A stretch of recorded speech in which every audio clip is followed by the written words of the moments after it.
This is Aldous Huxley, a man haunted by a vision of hell on earth. A searing social critic, Mr. Huxley, 27 years old, New World, a novel that predicted that someday the entire world would live under a frightful dictatorship. Today, the fictional world of horror is probably just around the corner for all of us. We'll find out why in a moment. The Mike Wallace Interview, presented by the American Broadcasting Company in association with the Fund for the Republic, brings you a special television series discussing the problems of survival and freedom in America. Good evening. I'm Mike Wallace. Tonight's guest, Aldous Huxley, is a man of letters, as disturbing as he is distinguished. Born in England, now a resident of California, Mr. Huxley has written some of the most electric novels in social criticism of this century. He's just finished a series of essays called Enemies of Freedom, in which he outlines and defines some of the threats to our freedom in the United States. And Mr. Huxley, right off the bat, let me ask you this. How do you see it? Who and what are the enemies of freedom here in the United States? Well, I don't think you can say who in the United States. I don't think there are any sinister persons deliberately trying to rob people of their freedom. But I do think, first of all, that there are a number of impersonal forces which are pushing in the direction of less and less freedom. And I also think that a number of technological devices which anybody who wishes to use can use to accelerate this process of going away from freedom, of imposing control. Well, what are these forces and these devices, Mr. Huxley? I should say that there are two main impersonal forces. The first of them is not exceedingly important in the United States at the present time, though very important in other countries. This is the force which in general terms can be called overpopulation, the mounting pressure of population pressing upon existing resources. This, of course, is an extraordinary thing. Something is happening which has never happened in the world's history before. I mean, let's just take a simple fact that between the time of the birth of Christ and the landing of the Mayflower, the population of the Earth doubled. It rose from 250 million to probably 500 million. Today, the population of the Earth is rising at such a rate that it will double in half a century. Well, why should overpopulation work to diminish our freedoms? Well, in a number of ways. I mean, the experts in the field, like Harrison Brown, for example, pointed out that in the underdeveloped countries, actually the standard of living is at present falling, that people have less to eat and less goods per capita than they had 50 years ago. And as the position of these countries, the economic position, becomes more and more precarious, obviously the central government has to take over more and more responsibility for keeping the ship of state on an even keel. And then, of course, you're likely to get social unrest under such conditions, with again an intervention of the central government. So that I think one sees here a pattern which seems to be pushing very strongly towards a totalitarian regime. And unfortunately, as in all these underdeveloped countries, the only highly organized political party is the Communist Party, it looks rather as though they will be the heirs to this unfortunate process, that they will step into the position of power. Well, then, ironically enough, one of the greatest forces against communism in the world, the Catholic Church, according to your thesis, would seem to be pushing us directly into the hands of the communists because they are against birth control. Well, I think this strange paradox probably is true. There is it's an extraordinary situation, actually. I mean, one has to look at it, of course, from a biological point of view. The whole essence of biological life on Earth is a question of balance, and what we have done is to practice death control in a most intensive manner without balancing this with birth control at the other end. Consequently, the birth rates remain as high as they were, and death rates have fallen substantially. All right, then. So much for the time being, anyway, for overpopulation. another force that is diminishing our freedoms? Well, another force which I think is very strongly operative in this country is the force of what may be called over-organization. As technology becomes more and more complicated, it becomes necessary to have more and more elaborate organizations, more hierarchical organizations. And incidentally, the advance of technology has been accompanied by an advance in the science of organization. It's now possible to make organizations on a larger scale than was ever possible before. And so that you have more and more people living their lives out as subordinates in these hierarchical systems controlled by bureaucracies, either the bureaucracies of big business or the bureaucracies of big government. Mm-hmm. Mm-hmm. Now, the devices that you were talking about, are there specific devices or methods of communication which diminish our freedoms in addition to overpopulation and over-organization? Well, there are certainly devices which can be used in this way.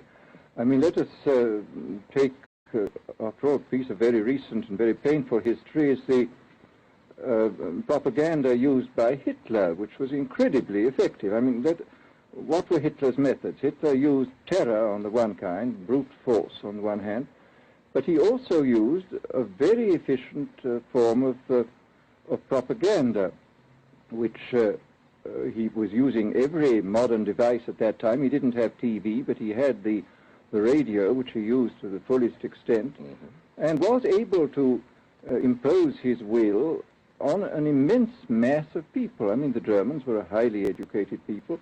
Well, we're aware of all this, but how do you equate Hitler's use of propaganda with the way that propaganda, if you will, is used, let us say, here in the United States? Are you suggesting that there is a parallel? Needless to say, it's not being used in this way now. But the point is, it seems to me, that there are methods at present available, methods superior in some respects to Hitler's method, which could be used in a bad situation. I mean, what I feel very strongly is that we mustn't be caught by surprise by our own advancing technology. This has happened again and again in history. Technology has advanced, and this changes social conditions, and suddenly people have found themselves in a situation which they didn't foresee and doing all sorts of things they didn't really want to do. Well, now, what do you mean? Do you mean that we develop our television, but we don't know how to use it correctly? Is that the point that you're making? Well, at present, the television, I think, is being used quite harmlessly. It's being used, I think, I would feel it's being used too much to distract everybody all the time. But, I mean, imagine, which must be the situation in all communist countries, where the television, where it exists, is always saying the same thing the whole time, is always driving along. It's not creating a wide front of distraction, it's creating a one-pointed drumming in of a single idea all the time. It's obviously an immensely powerful instrument. So you're talking about the potential misuse of the instrument. Exactly. We have, after all technology is in itself morally neutral. These are just powers which can either be used well or ill. It's the same thing with atomic energy. We can either use it to blow ourselves up, or we can use it as a substitute for the coal and the oil, which are running out. You've even written about the use of drugs in this light.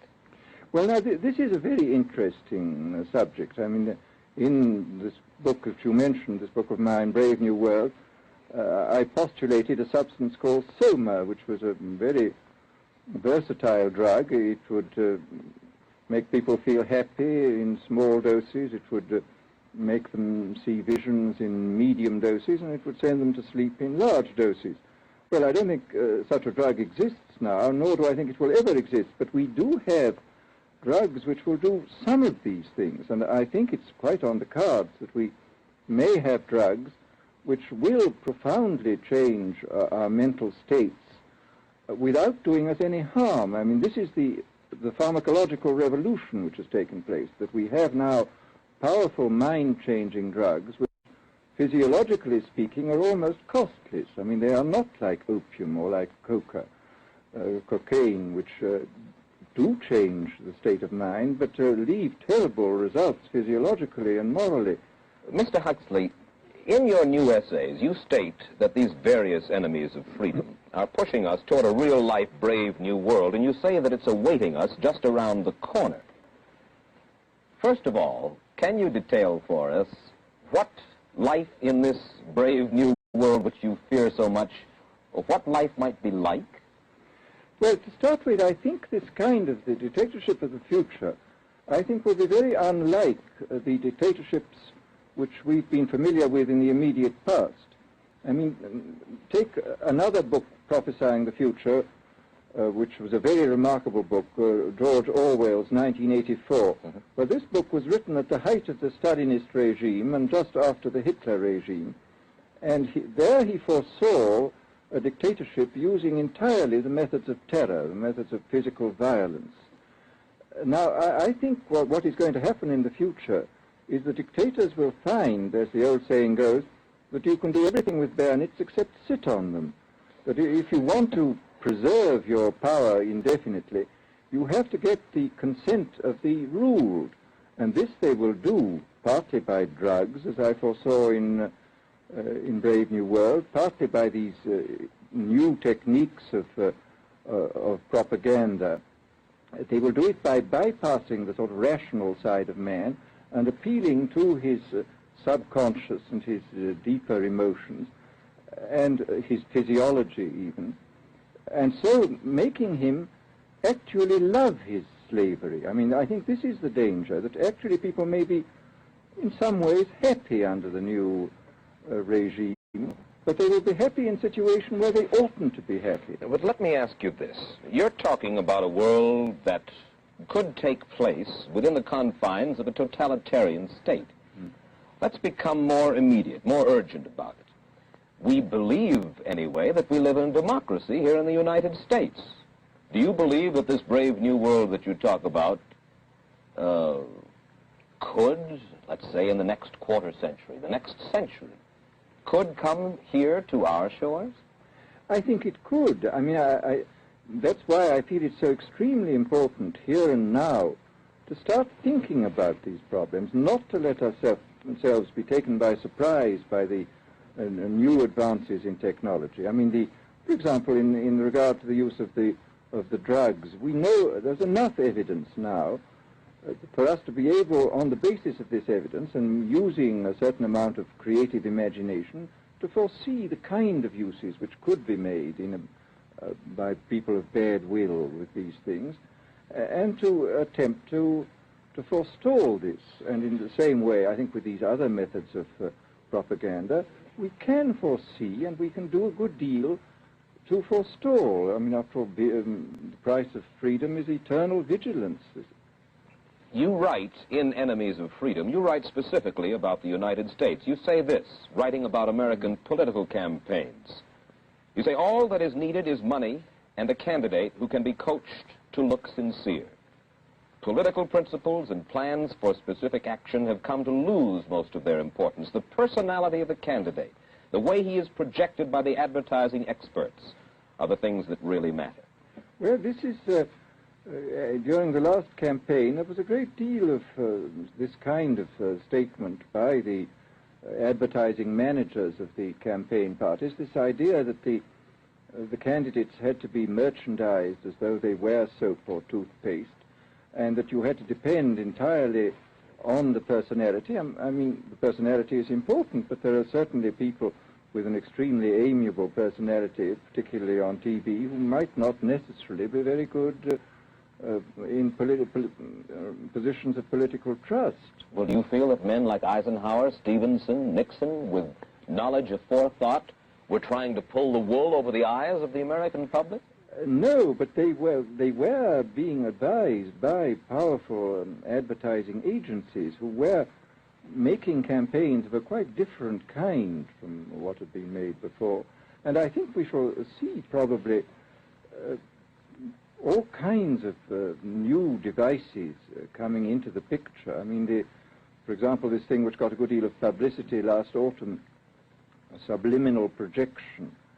I mean, as it stands, this thing, I think, is of no menace to us at the moment.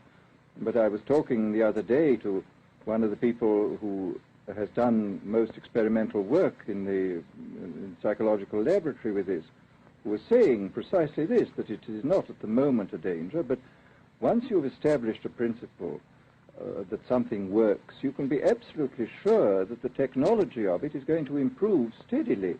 And I mean, his view of the subject was that, well, maybe they will use it to some extent in the 1960 campaign, but they will probably use it a good deal and much more effectively in the 1964 campaign, because this is the kind of rate at which technology advances. And we'll be persuaded to vote for a candidate that we do not know that we are being persuaded to vote for. Exactly. I mean, this is the rather alarming feature, that you're being persuaded below the level of choice and reason. In regard to advertising, which you mentioned just a little ago, in your writing, particularly in Enemies of Freedom, you attack Madison Avenue, which controls most of our television and radio advertising, newspaper advertising, and so forth. Why do you consistently attack the advertising agency? Well, no, I think that advertisement plays a very necessary role, but the danger, it seems to me, in a democracy is this.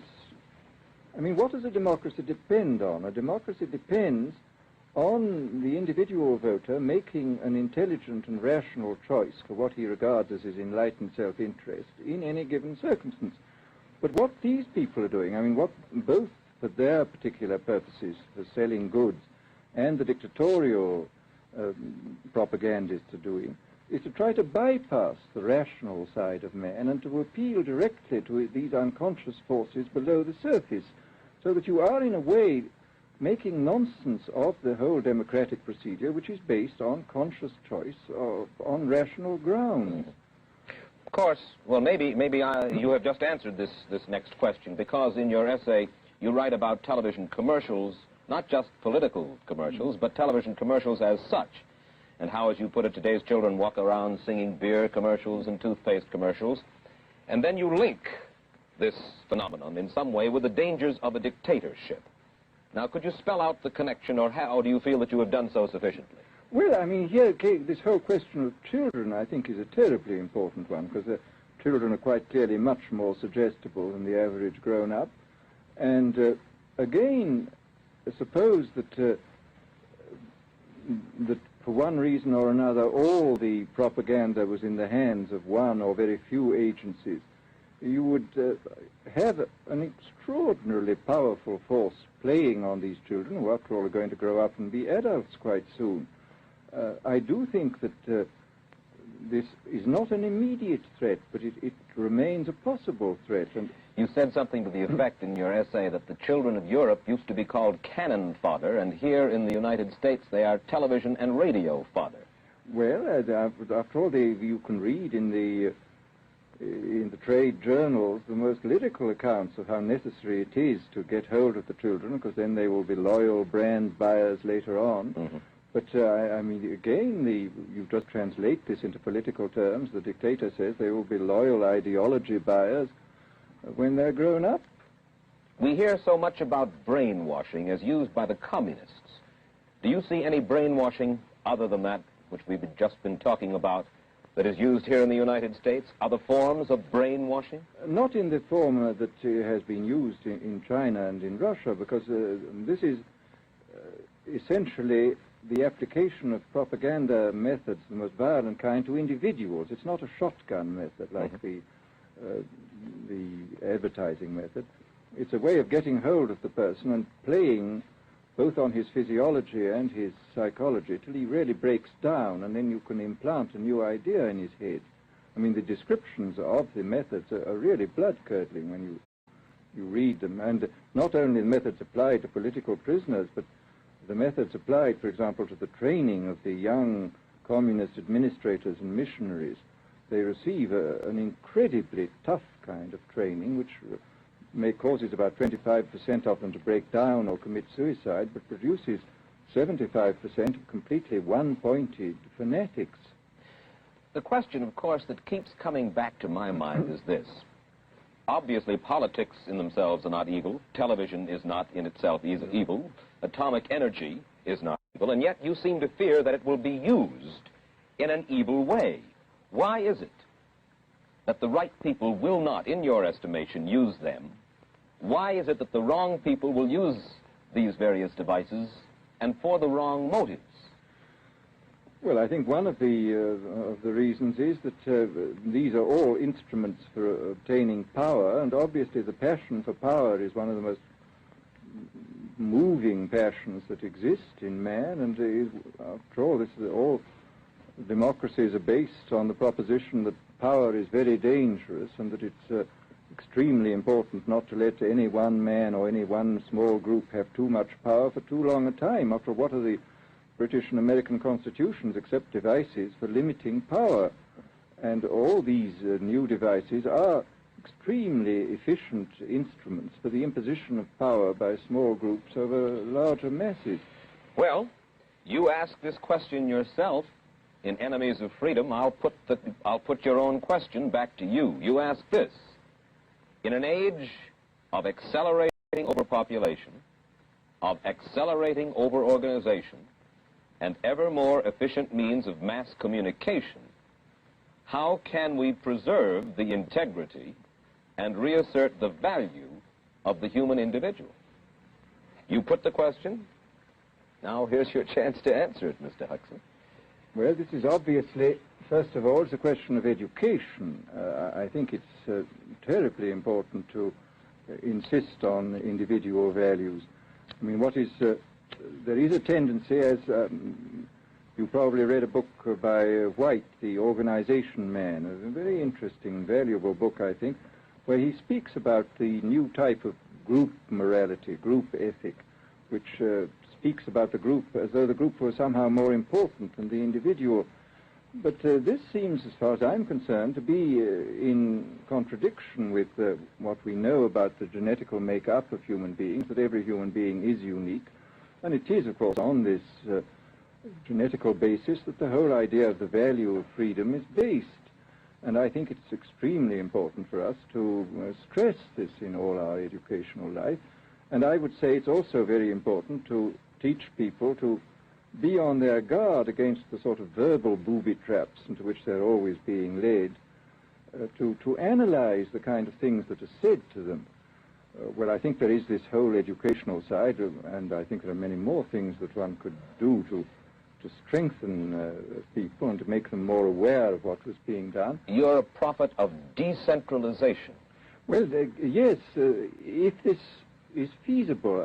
It's one of the tragedies, it seems to me. I mean, many people have been talking about the importance of decentralization in order to give back to the voter a sense of direct power. I mean, the voter in an enormous electorate feels quite impotent, and his vote seems to count for nothing.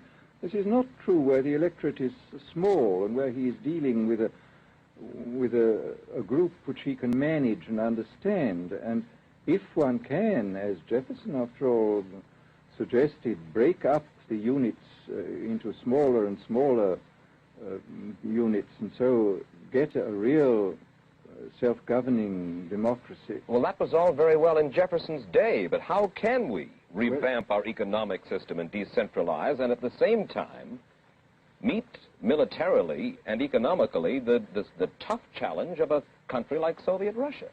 Well, I think the answer to that is that there are, it seems to me that the production, industrial production, is of two kinds. I mean, there are some kinds of industrial production which obviously need the most tremendously high centralization, like the making of automobiles, for example.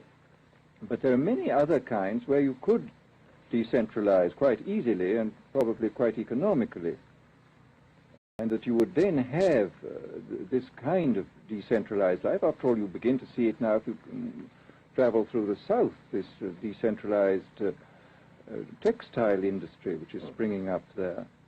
Mr. Huxley, let me ask you this, quite seriously. Is freedom necessary? As far as I'm concerned, it is, yes. Why? Is it necessary for a productive society? Yes, I should say it is. I mean, a genuinely productive society. I mean, I think you could produce plenty of goods without much freedom, but I think the whole sort of creative life of man is ultimately impossible without a considerable measure of individual freedom, that initiative, creation, all these things which we value, and I think value properly, are impossible without a large measure of freedom. Well, Mr. Huxley, take a look again at the country which is in the stance of our opponent anyway it would seem to be there, Soviet Russia. It is strong, and getting stronger economically, militarily. At the same time, it's developing its art forms pretty well. It seems not unnecessarily to squelch the creative urge among its people, and yet it is not a free society. It's not a free society, but here is something very interesting, that those members of the society, like the scientists who are doing the creative work, are given far more freedom than anybody else. I mean, it's a privileged aristocratic society in which, provided that they don't poke their noses into political affairs, these people are given a great deal of prestige, a considerable amount of freedom, and a lot of money.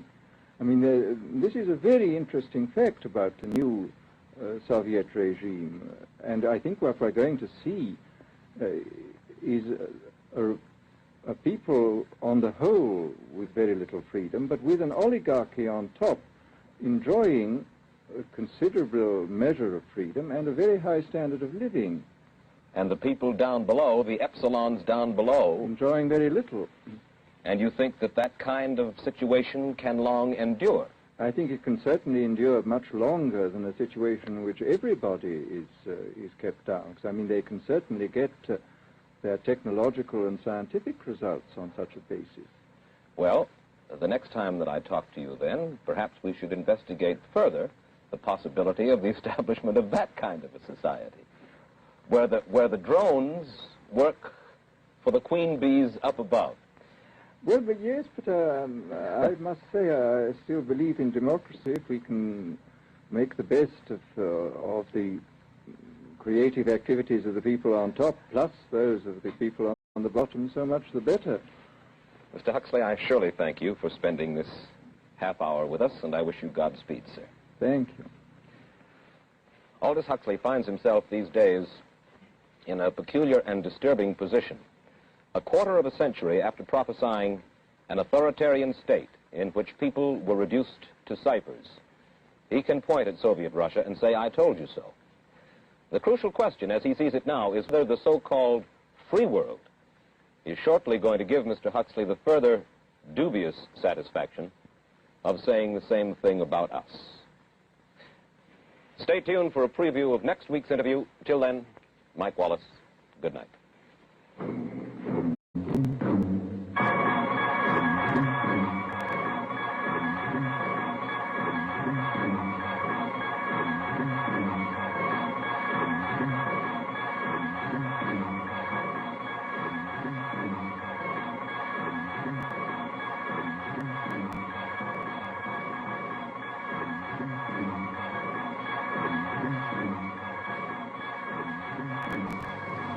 CBS Radio, a division of the Columbia Broadcasting System and its 217 affiliated stations, present the premiere broadcast of the CBS Radio Workshop, radio's distinguished series dedicated to man's imagination, the theater of the mind.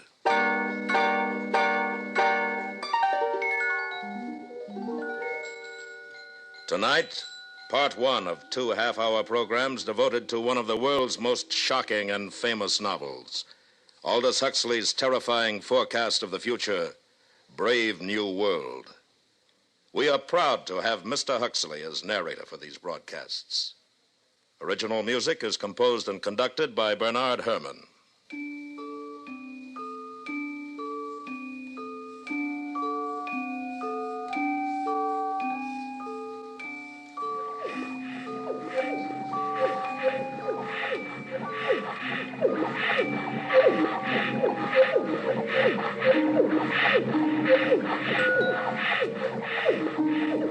This is Aldous Huxley, and these are the sounds of the brave new world, of test tube and decanter, of hissing injectors and gurgling blood substitute. The year is AF 632, 632 years after Ford. We are inside the London Hatchery and Conditioning Centre, and this is the fertilizing room, an enormous laboratory where the temperature is never allowed to fall below 98.6.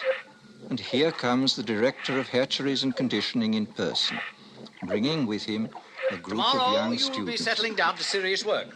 Today, I just want to give you a general idea of things.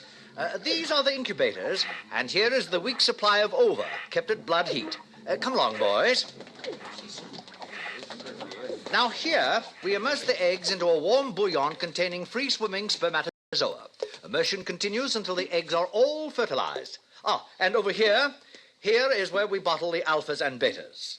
In short, gentlemen, the perfect process for manufacturing healthy babies. Are there any questions? Sir, will you explain the Bakhanovsky process? I'm glad you asked that. Students, take this down. Bakhanovsky's process, where in olden times one egg made one embryo which made one baby. Today we've improved on all that. Now the egg will divide from 8 to 96 buds, and every bud will grow into a perfectly formed embryo, and every embryo into a mature baby, making 96 human beings grow where only one grew before. Progress. But what advantage is it, sir? Oh, my good boy, can't you see? Where in olden times nature allowed us only to have twins or perhaps triplets or so, today we can create scores, yes, scores of identical individuals. We can manufacture men and women in uniform batches. Think of it. An entire factory staffed with the product of one single egg. 96 identical individuals working 96 identical machines. At last, society really knows where it stands. Remember, it was our Ford who gave us the concept of the assembly line when he was on Earth many centuries ago. And now, boys, we will go up to the bottling room where we shall see how we create each class of society, alphas, betas, deltas, etc. Come with me. Well, Lenina. Oh, Director. Oh, charming, charming. What are you injecting into our embryos today, my dear? Typhoid antitoxins? Yes, sir. Are you busy this afternoon? Oh, not after 5, sir. Good. Suppose we get together then on the roof. That would be fine. I've admired you for some time, Lenina. I'm looking forward to a closer acquaintance. Thank you, sir. And now, boys, we're off to the bottling room. You are a lucky girl. The director of hatcheries and conditioning. Oh, hello, Fanny. Oh, you can trust the director to be the perfect gentleman. I saw him pat you. He wants me. You see? That shows what he stands for. The strictest conventionality. And it's about time you started belonging to someone else, my dear. But I like Henry Foster. We've only been with each other 4 months. 4 months? Well, what would the district world controller say? You know how he disapproves anything intense or long drawn. And it isn't as though there were anything painful or disagreeable about being with 1 or 2 other men besides Henry. After all, everyone belongs to everyone else. You're quite right, Fanny, as usual. Good girl. Fanny, do you know Bernard Marx? Bernard Well, why not? Bernard's an Alpha Plus. Besides, he asked me to go to New Mexico, to the Savage Reservation with him. But his reputation. They say he doesn't like obstacle golf. Oh, they say. And that he spends most of his time by himself alone. They say somebody made a mistake when he was still in the bottle. Thought he was a gamma and put alcohol into his blood substitute. That's why he's so stunted. Oh, what nonsense. Oh, very well, Lenina. It's your life, my dear. But I think you're heading for trouble.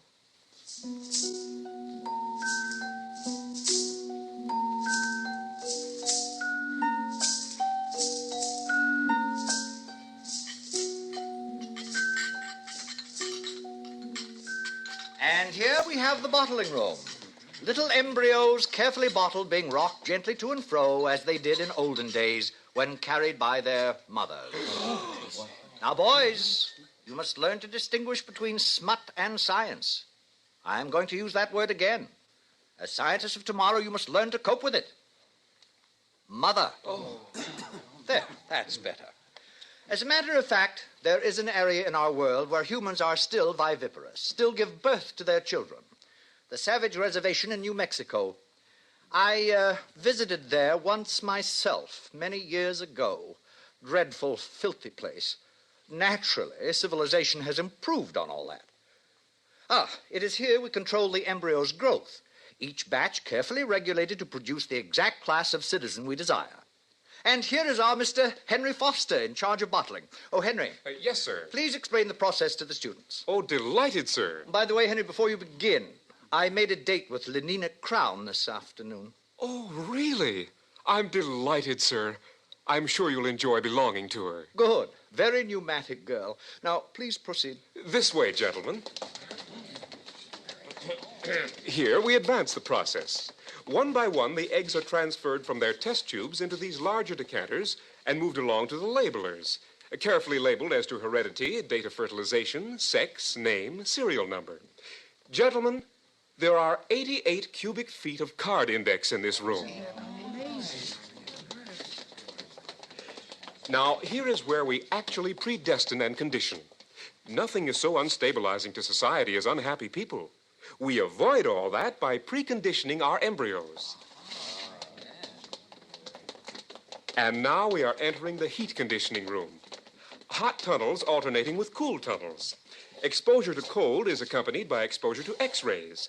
By the time these babies are decanted, they have a perfect horror of cold. Thus, they are perfectly prepared to emigrate to the tropics, to be miners and acetate silk spinners and steel workers. And that is the secret of happiness and virtue, liking what you have got to do. All conditioning aims at that, making people like their unescapable social destiny. Oh, 10 to 3, boys. Time to visit the nurseries.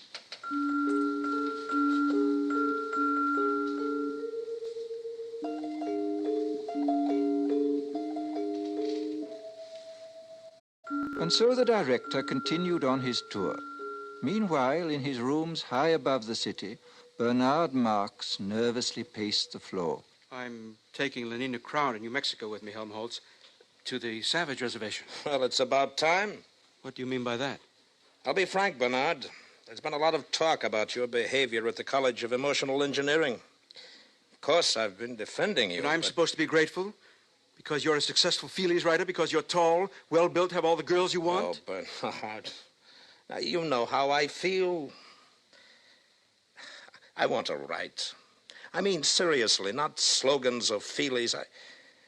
I want to write something important. Lately, I've been cutting out my committees and my girls. The director called me in just the other day. Are you in trouble, too? There's a poem I wrote, too emotional, he said. He gave me the lecture about being an alpha plus, about remembering to behave even as a little infant. I know. I tried to explain to Lenina, but she doesn't understand, or won't understand.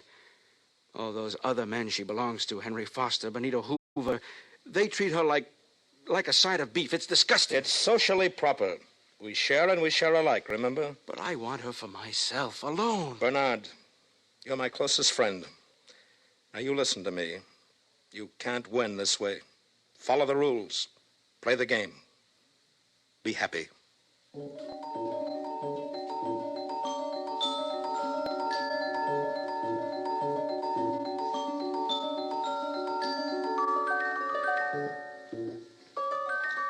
The nursery was on the 5th floor.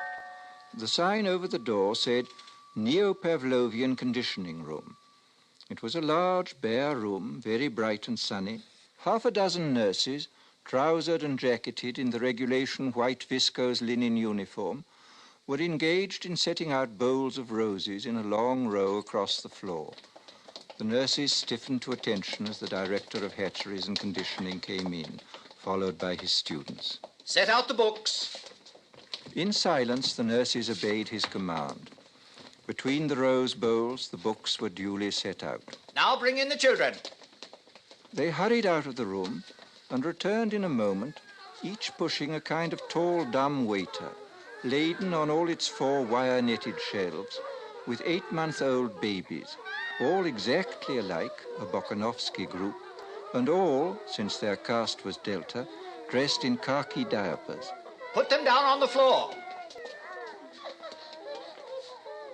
Now turn them so they can see the flowers and books. Turned, the babies at once fell silent, then began to crawl towards those clusters of sleek colors, those shapes so gay and brilliant. From the ranks of the babies came little squeals of excitement, gurgles and twitterings of pleasure. The swiftest crawlers were already at their goal. Small hands reached out uncertainly, touched, grasped, unpetaling the roses, crumpling the illuminated pages of the books. Watch carefully, students. All right, nurses, pull the lever.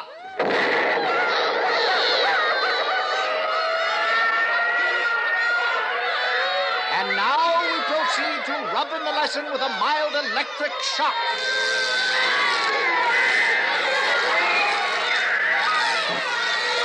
That's enough. All right, take them away, nurses. Observe. Henceforth, books and flowers will be associated in their minds with loud, unpleasant noises and electric shock. And after 200 repetitions of the same or a similar lesson, will be wedded forever. What man has joined, nature is powerless to put asunder. They'll be safe from books and botany all their lives. But, sir, since these are lower caste children anyway and will never read, why bother to condition them against flowers? Simple economics. If gammas, deltas, or even epsilons like flowers and nature, soon you'd see them wasting their time visiting the countryside. And of what economic use is that? A love of nature keeps no factories busy. It was decided to abolish it, at least among the lower classes. Any further questions? Sir, would you tell us about sleep teaching? I'm glad you asked that. The most ingenious development of all, sleep teaching, is given to all our children as they grow to maturity. A little voice murmurs slogans in their ear all the night long while they sleep. Of course, it's useless for teaching, but as a method for giving post-hypnotic suggestions, it is invaluable. It's what conditions our minds to love our future role in life. Now, boys, tell me some of the lessons we've all learned through sleep teaching. A gram is better than a dam. A good example. We have learned to take a gram of soma whenever we feel out of sorts. Euphoric, narcotic, pleasantly hallucinant. It transports our minds into a beautiful sleep filled with wonderful images. It gives a soma holiday, thus preventing unnecessary impulses such as anger, jealousy, envy, anxiety. Next. Ending is better than mending. Good. It's better to throw away something than to repair it. New clothing, new possessions keep our factories humming and make us happier.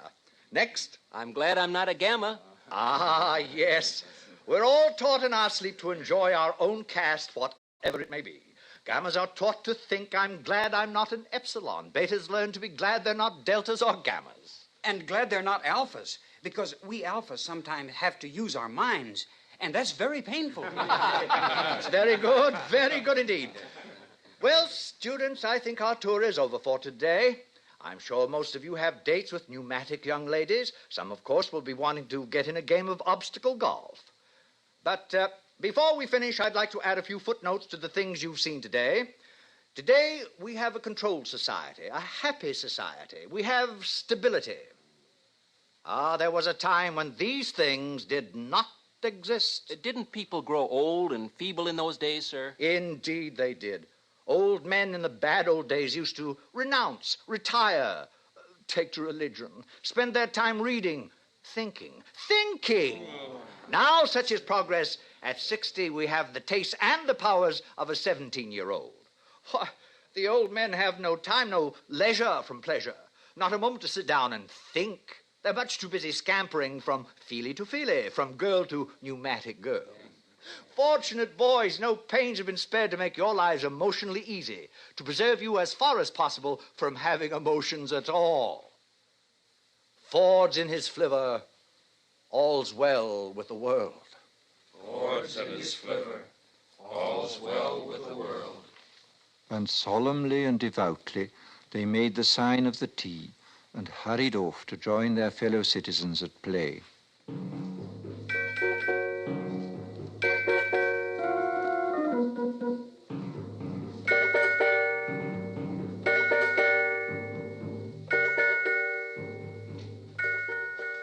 In spite of Fanny's dire warnings, Lenina Crown made a date that evening with the eccentric Mr. Marks, partly to show Fanny her courage and partly because she was curious. When they were safely in their helicopter and climbing above the city, she turned to him. Shall we play escalator squash or go to the Feelies? Escalator squash is a waste of time. But what else is time for? All right, then, let's go to the Feelies. You know, they're showing love on a bearskin rug, and everyone says it's terribly exciting. You can Lenina, actually please, feel... couldn't we just go for a walk and be alone together? But, Bernard, we'll be alone all night. Well, I meant alone for talking. Talking? What about? Oh, you're beginning to feel nasty, I can tell. Take a soma, Bernard. I'd rather be myself and nasty, not somebody else, however jolly. A gammon 9 saves 9. Oh, for Ford's sake, be quiet. Bernard. Lenina, don't you ever want to be just you? Not enslaved by your own conditioning, to be free? But I am free. I'm free to have the most wonderful time. Everybody's happy nowadays. But wouldn't you like to be free to be happy in your own way and not somebody else's? I simply don't understand you. Bernard, do you really like me? Everyone says I'm awfully pneumatic.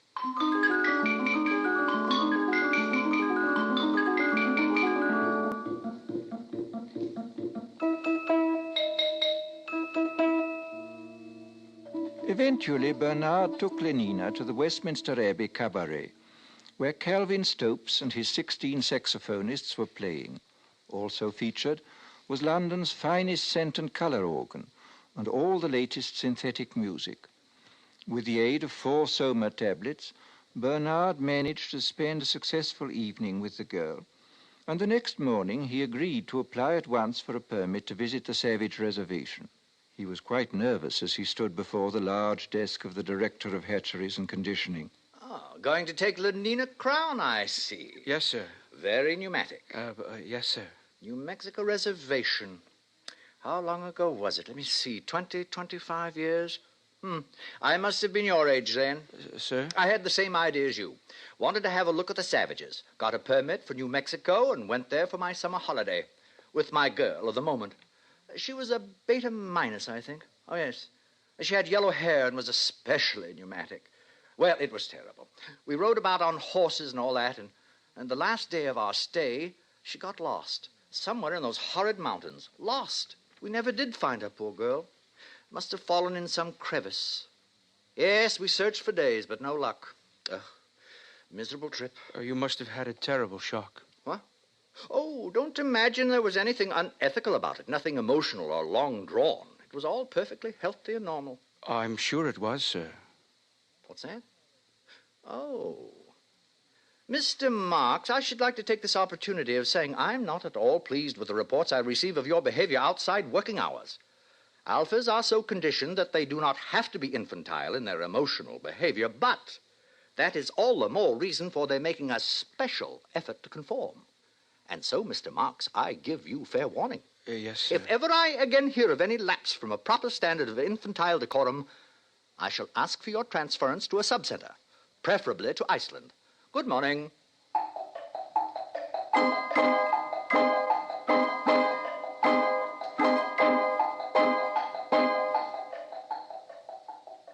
The journey was quite uneventful. The Blue Pacific rocket lost 4 minutes in a tornado over Texas, but was able to land at Santa Fe less than 40 seconds behind schedule.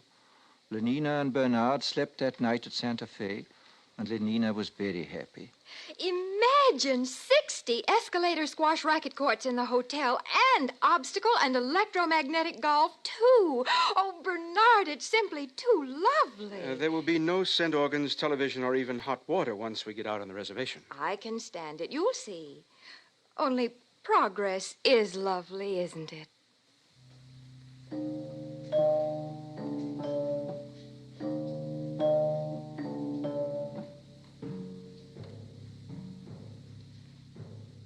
They took a rocket ship into the interior, and from there they traveled on horseback. And all Bernard could think about was Iceland, and how cold and barren it would be. The director's warning had made him even quieter and more sullen than usual. And then, that evening, they reached their destination. Before them was the village of Malpais, situated on a mesa. Adobe hovels growing out of the stony ground, dust and squalor, and the smell of wood smoke. What an awful place. I don't like it. Who's that man coming toward us? He's to be our guide. I'm frightened, Bernard. Quiet. We shouldn't have come. Oh, good morrow. You're civilized, aren't you? You come from outside, from the other place? My name is Bernard Marx. This is Lenina Crown. My name is John. Come with me. He speaks English. That's strange. Probably trained as a guide. Where is he leading us? To that hut, I believe. There seems to be some sort of activity over there. Orgy, porgy. Why, it's like our lower caste community sing. Only look. Now they're beating themselves with whips. Oh, no, Bernard. It's got something to do with their religion. What a wonderful intensity of feeling it must generate. I often think one may have missed something in not having passions like that. Nonsense. Bernard, what's wrong with that man? Where? Oh, he's just old, that's all. Old? But we don't look like that when we're old. He's so wrinkled, so... Oh, it's horrible. That's because we age all at once. We stay 17 until we're 60 or so, and then we die, and they burn our bodies and recover the phosphorus for the good of the world state, just as it should be. But this... What is it? That woman! Oh, Bernard, no. Take me away. Take me away. She's only nursing her baby, Lenina. That's her child. She's the mother. Bernard, how can you be so vulgar? Oh, I think I'll be sick. Please, Bernard, anywhere. Anywhere. Is something wrong? I think we'd better take Lenina inside. Over here. Follow me. My soma. I'm out of soma. Bernard. I'm sorry, Lenina. I didn't bring any. Oh. Here. Inside. This is my home.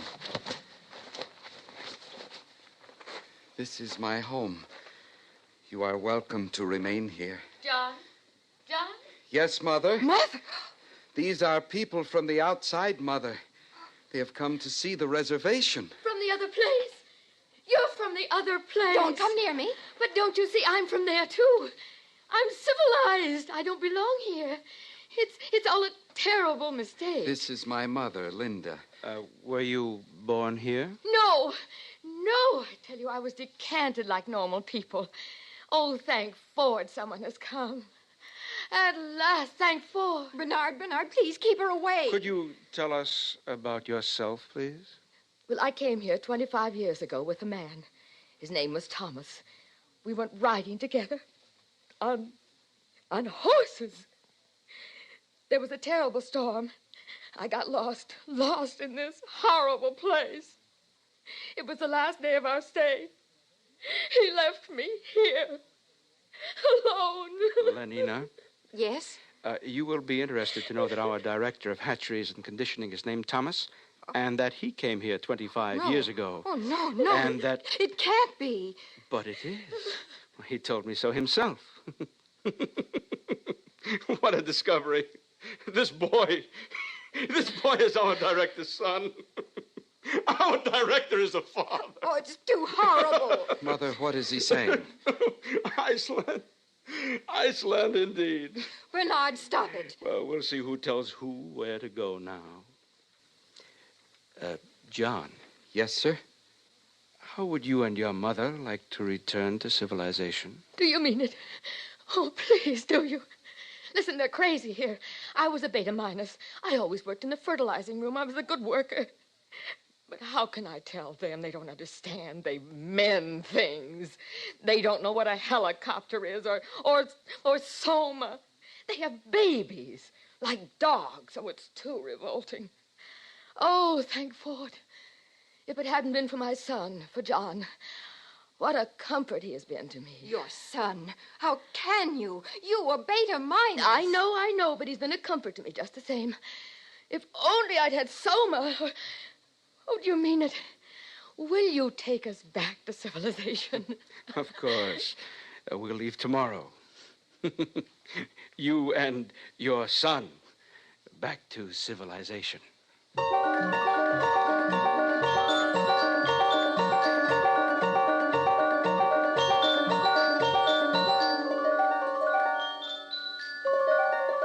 And Bernard was as good as his word.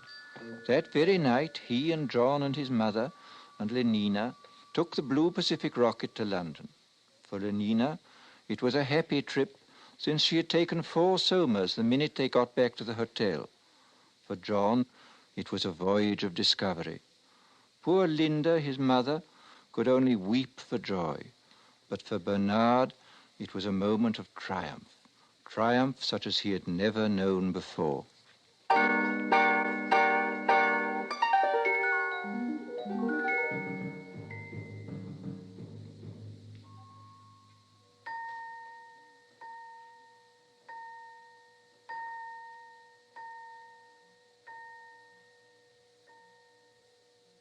Brave New World, Part 1, by Aldous Huxley. A startling, shocking account of what can happen to our civilization 600 years in the future. And more importantly, a warning to all of us against the destruction of moral standards, family life, and the soul of man. Join us next week when we will continue with Part 2 of Aldous Huxley's terrifying forecast of the future of what could become the brave new world. Presented on the CBS Radio Workshop.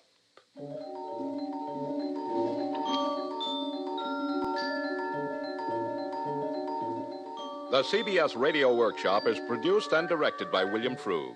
Brave New World was adapted for radio by Mr. Frug.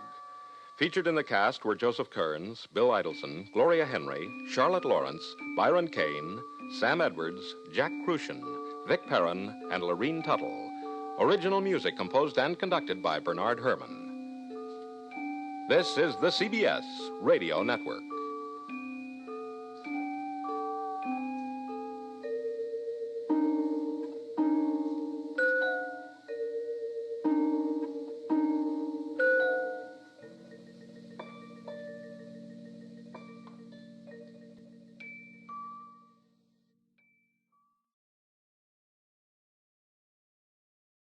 Ladies and gentlemen, the distinguished author, Mr. Aldous Huxley. Brave New World is a study of the future as it may be unless we are extremely careful. It depicts a society in which man has replaced nature by science, morality by drugs, individuality by total conformity. It is a hideous prospect, yet we seem determined to follow this path of self-destruction. But Brave New World need not be our future. The choice, after all, is always in our own hands.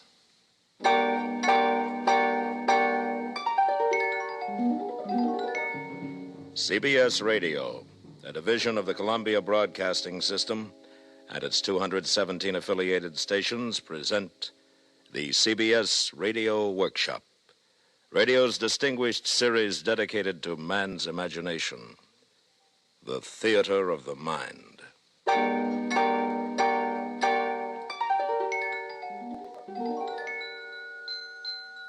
Tonight, Part 2 of 2 half-hour programs devoted to one of the world's most shocking and famous novels, Aldous Huxley's terrifying forecast of the future, Brave New World. And we are proud to once again have Mr. Huxley as our narrator. Original music is composed and conducted by Bernard Herrmann.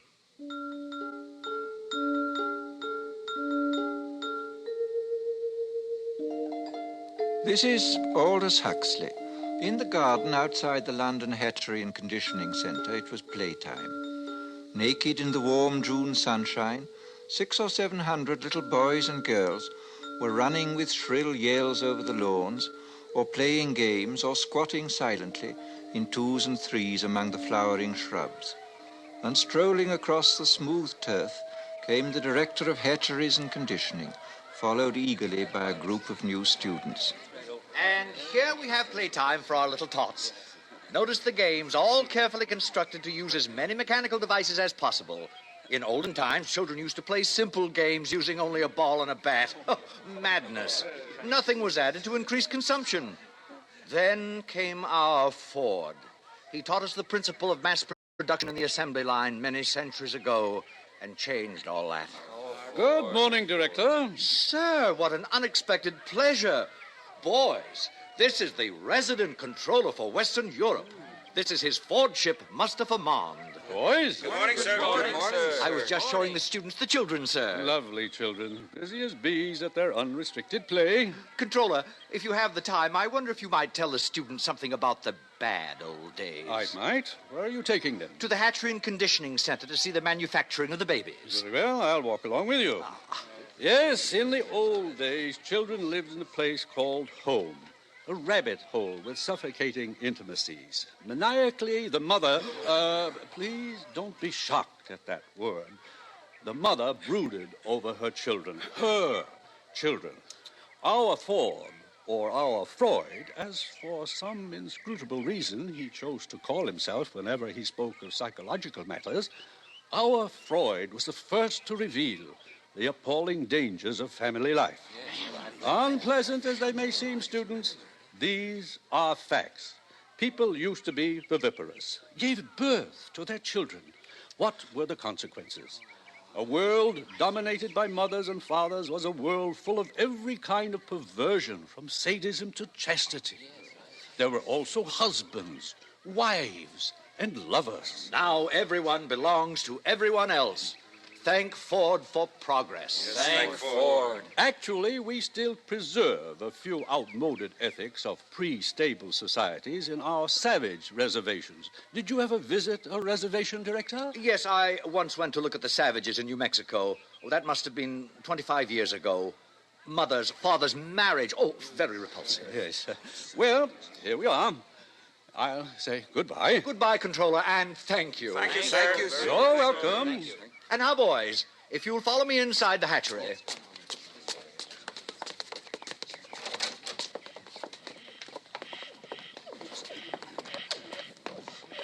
And here we are, a hive of activity. Alpha's superintending, Beta's doing the skilled work, Gamma's in green, busy at routine jobs, and Delta's in khaki, incapable of doing anything except sweeping the floor. Every member of society perfectly content to belong to his predestined caste. Except for a few criminal exceptions, which reminds me, one of those criminal exceptions is meeting us here at 11. An Alpha Plus, no less, Mr. Bernard Marks. What has he done, sir? What has he done? He refuses to participate in mechanical sports. He is lax. Here he comes now. Good morning, Director. Mr. Marks. You and Lenina Crown returned from the Savage Reservation last night, I understand. Yes, sir. We visited some of the places you told me about last week, Director. In fact, we silence. Your attention, please. Everyone step this way. If I have interrupted your labors, it is because a painful duty constrains me. This man who stands before you, this Alpha Plus, the highest level of society, has grossly betrayed the trust imposed in him by his heretical views on sports and Soma, by his scandalous refusal to be promiscuous. He has proved himself an enemy of society, a subverter, ladies and gentlemen, of all order and stability, a conspirator against civilization itself. For this reason, I am ordering his immediate transference to a sub-center of the lowest order. In Iceland, he will have small opportunity to lead others astray by his unfordly example. Bernard Marks, can you show any reason why I should not now execute the judgment passed upon you? Yes, I can. What did you say? You told me you visited the Savage Reservation 25 years ago, Director, with a young Beta Minus, I believe. You told me she was lost during a storm and that you returned without her. I thought perhaps you'd like to see her again. Linda? Thomas! Thomas! Oh, Thomas, it's me. Don't you remember? You're Linda. Oh, I knew I'd recognize you, Thomas. You look just the same. No one ages here. Thomas, look at me. I'm Linda. Remember? Hug me. Hold me. What is the meaning of this? Who is this hag? Thomas. Oh, Thomas, it's Linda. Linda, you're Beta Minus. John, look, it's him. It's your father. Father. What's the meaning of this disgusting joke? Who is this savage and this dreadful woman? Take them away! It isn't a joke. It's absolutely true. I'm his mother, and you're the father. Father, it's me, John. I'm your son. And now who is guilty of antisocial behavior, Director? Oh, no. No.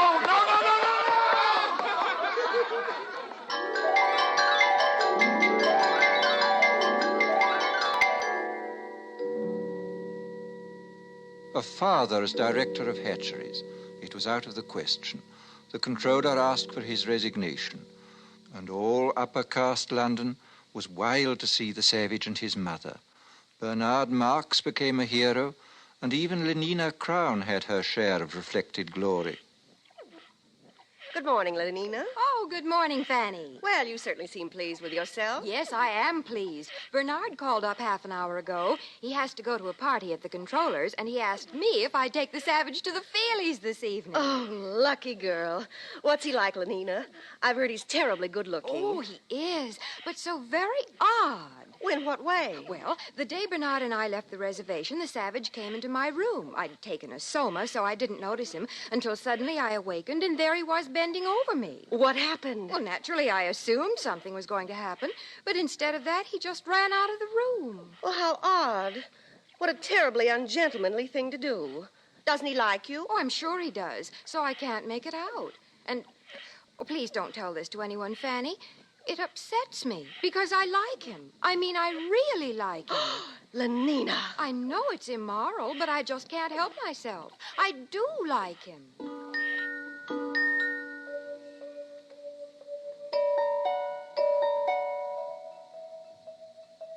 The days passed. Success went fizzily to Bernard's head. His diffidence turned to bumptiousness. His nonconformity was forgotten, and he became completely orthodox. The resident world controller appointed him official escort for the savage and asked him to make regular reports on the young man's reactions to civilization. This Bernard did assiduously.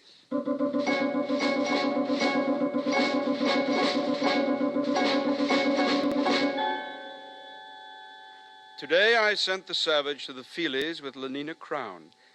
The feature was 3 weeks in a helicopter. Instead of holding the knobs on the chair arms, thus enabling him to experience the sensations of the lovers on the screen, the savage refused to participate. Lenina tells me he called the film vulgar and indecent.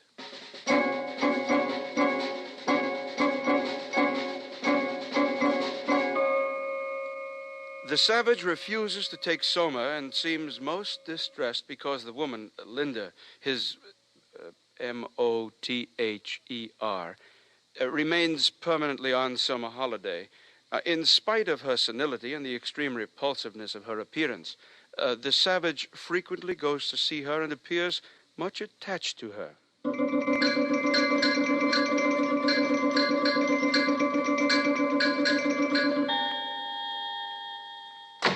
What do you mean you refuse to come down to dinner? Bernard, I'm sick. I've eaten civilization and I'm sick. Do you realize that I've invited the most important people in London tonight? The Ford Chief Justice is here. The arch community songster of Canterbury has flown in just to meet you. You've changed, Bernard. You used to feel the way I do about things. I talked to Helmholtz Watson. He says you've changed, too. I haven't.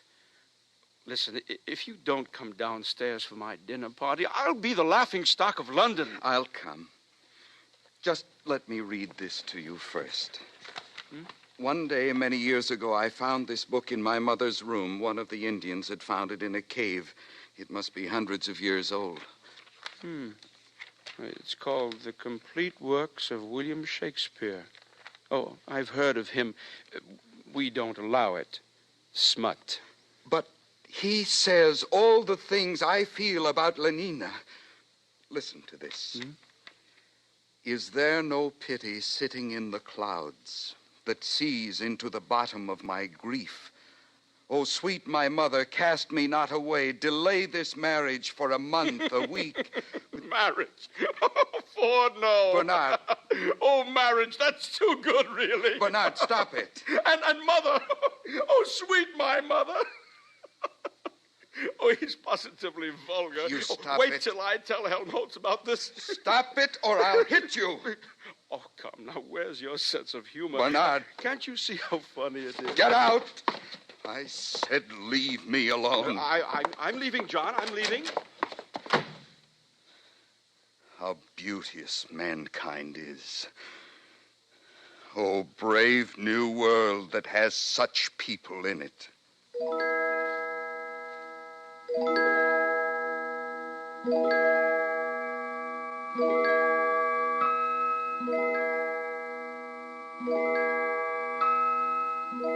The next morning, a pneumatic young girl, crisply clad in a beta-minus viscose linen suit, stood outside the door of the Savages' apartment and somewhat nervously rang the buzzer.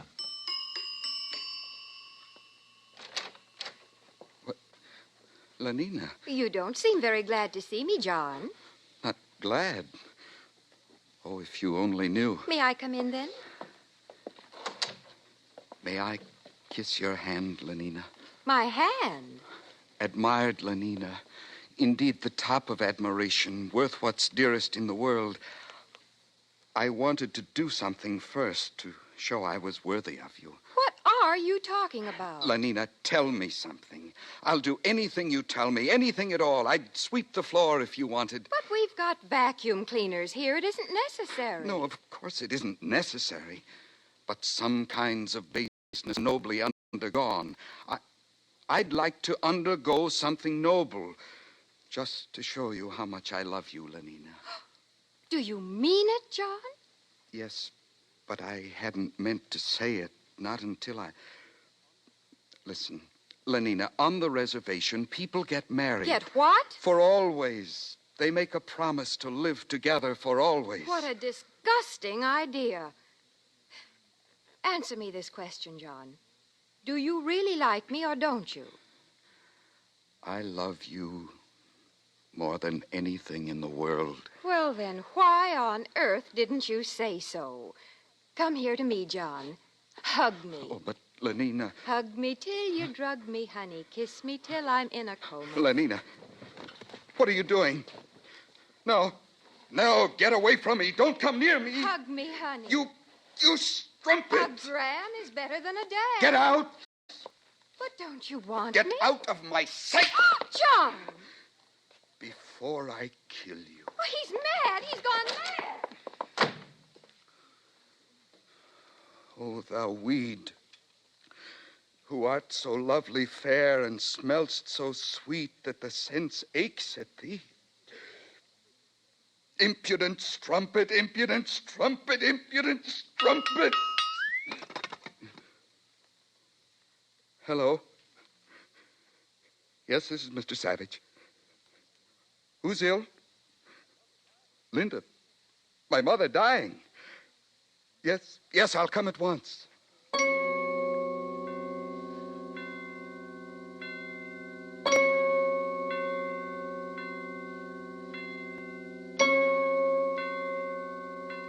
Welcome to the Park Lane Hospital for the Dying. You've come to see someone in the galloping senility ward? Yes. My mother. Oh, how vulgar. You know who I mean. Linda. Oh, yes. Room 43, bed 16. She'll be dying any minute now. This way, please. Is there any hope? Well, of course not. Or else she wouldn't have been sent here. Through these doors.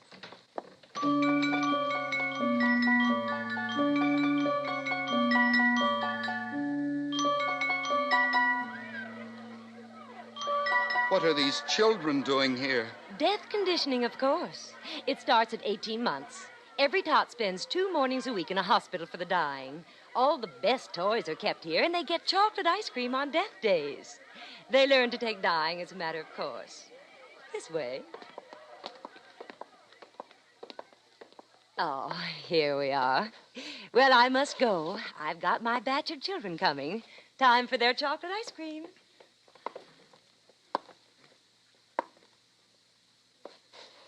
Linda? Linda, it's John. Your eyes are open, but you don't know me, do you? It's John, your son. Linda? Linda, don't you know me? Hug me till you drug me, honey. Kiss me till I'm in a coma. Linda. Linda? Oh. Mother.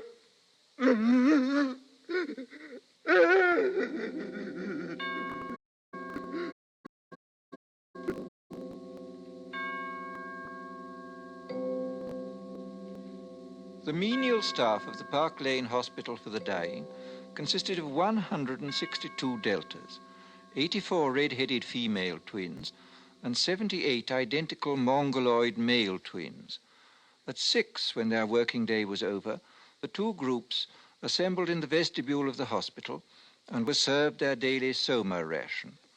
It was into this crowd that the savage walked, so overcome with his grief and his remorse that he did not realize he was shouldering his way into the gathering throng. All right, here it is, soma distribution. In good order, please. Oh, hurry up there. Stand in line for your soma. Linda died because of this. Oh, now don't grab. There's enough for everybody. 1 gram for an evening's delight, 2 for a trip to the gorgeous East, and 4 for a weekend in paradise. How beauteous mankind is. Oh, brave new world that has such people in it. Stop! Stop! Ford is a savage. Listen, I beg you, lend me your ears. Don't take that horrible stuff. It's poison. Mr. Savage, please. The people are waiting. You're slaves, all of you. Don't you want to be men? Don't you want freedom? Freedom? Ford Almighty, call the police. From somewhere behind the milling, angry crowd, Bernard Marx saw the savage. He and his friend Helmholtz Watson had been searching for John. Now they hurried forward. Helmholtz, he's mad. They'll lynch him. Oh, Ford, help us. Ford, help those who help themselves, Bernard. Come on. Where are you going? Come back. It's a fight, a real fight. I've been waiting all my life for this. Men at last. I'll make you free whether you want to be or not. Give me those soma boxes. Sir, Mr. Savage, no. Stop it. Helmholtz, join me. Yes. Throw the poison pills away. By all means, throw them away. Stop it. Freedom! Be men and be free! Over here, officers, this way. Give them the Throw them away. Freedom! Stand up as men. Win your freedom. Soma spray. Win. John. Your John. freedom. Take them to the resident controller's office. All right. All right, it's all over. We're all happy now. We're so happy we all love each other, don't we? Oh, yes, we all love each other. Line up for your soma.